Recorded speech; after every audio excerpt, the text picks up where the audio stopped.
Hello guys, ఈరోజు మనం మాట్లాడుకునే టాపిక్ ఏంటంటే క్రింజ్ అండ్ టాక్సిక్ థింగ్స్ గురించి మాట్లాడుకుంటున్నాం.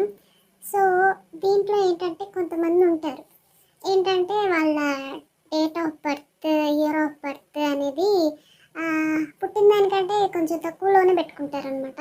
ఉంటాయి అన్నమాట కొంతమంది అట్లాగే. మీకు తెలిసిన వాళ్ళు ఎవరైనా ఉంటే కమెంట్ చేయండి.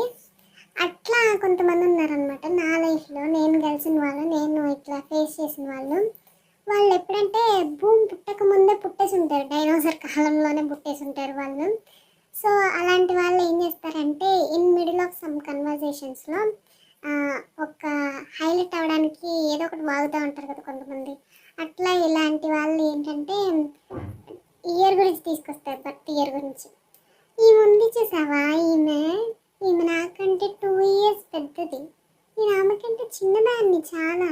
నేను ఈ ఇయర్లో పుట్టాను, నేను 2005లో పుట్టా. నేను చాలా చిన్నదాన్ని అని చెప్తారు. నిన్నెవడు అడిగాడు? నిన్ను అడిగారా ఎవరన్నా నువ్వు ఎప్పుడు పుట్టావు, ఈమె కంటే నువ్వు చిన్ననా పెద్దనా అని నిన్ను అడిగారా? చెప్పు. పని పాట ఏం ఉండదన్నమాట ఇలాంటి వాళ్ళకి. ఇలాంటి వాళ్ళని ఏం చేయాలంటే చెంప చెక్కుడి చేయాలి గాయస్ చెప్పాలంటే. ఎట్లా అంటే మామూలుగా కదా, నాకు ఎలా అనిపించింది అంటే ఇలాంటి వాళ్ళని చూస్తే ఇప్పుడు అదేంటి కుక్కర్, డ్రమ్ము అవన్నీ చూసారా, అలాంటి థాట్స్ వచ్చేస్తాయి, సైకోయిజం వచ్చేస్తుంది నాకు ఇలాంటి వాళ్ళని చూస్తే.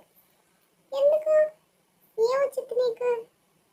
ఏమన్నా వచ్చిందా ఇట్లా చెప్పడం వల్ల, ఇట్లా మాట్లాడడం వల్ల? అనవసరమైన పనికి మాలిన చెత్త అంతా మాట్లాడుతూ ఉంటావు. నీకు పని లేదా?